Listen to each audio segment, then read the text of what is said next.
যারা সন্ত্রাস সৃষ্টি করে, জমিনে বিপর্যয় সৃষ্টি করে, তাদেরকে হত্যা করো। কে নির্দেশ করছেন? আল্লাহ তাআলা। আও ইউসাল্লাবু, অথবা শুলে চড়াও, অথবা তাদের হাত পা কেটে দাও, মিন খিলাফ, একটার উল্টা আরেকটা, অথবা তাদেরকে দেশ থেকে বহিষ্কার করে দাও। এ শাস্তি কে দিয়েছেন?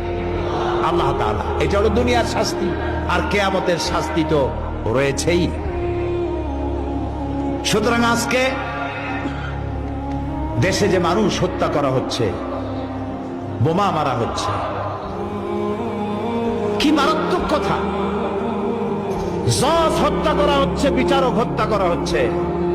ঝালকাঠিতে যে জজ মারা হলো, সেই জজকে, তার স্ত্রীকে কি বলে সান্ত্বনা দেওয়া যাবে? তার মেয়েকে কি বলে সান্ত্বনা দেওয়া যাবে?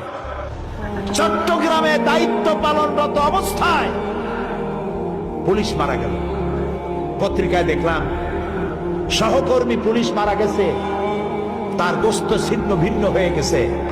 সহকর্মী পুলিশের পায়ের জুতা, তার জামা, তার অস্ত্র আর তার রক্ত এক জায়গায় স্তূপ হয়ে আছে, আর একটা পুলিশ পাশে দাঁড়াই আছে, চোখ দিয়ে দর দর করে পানি পড়তেছে।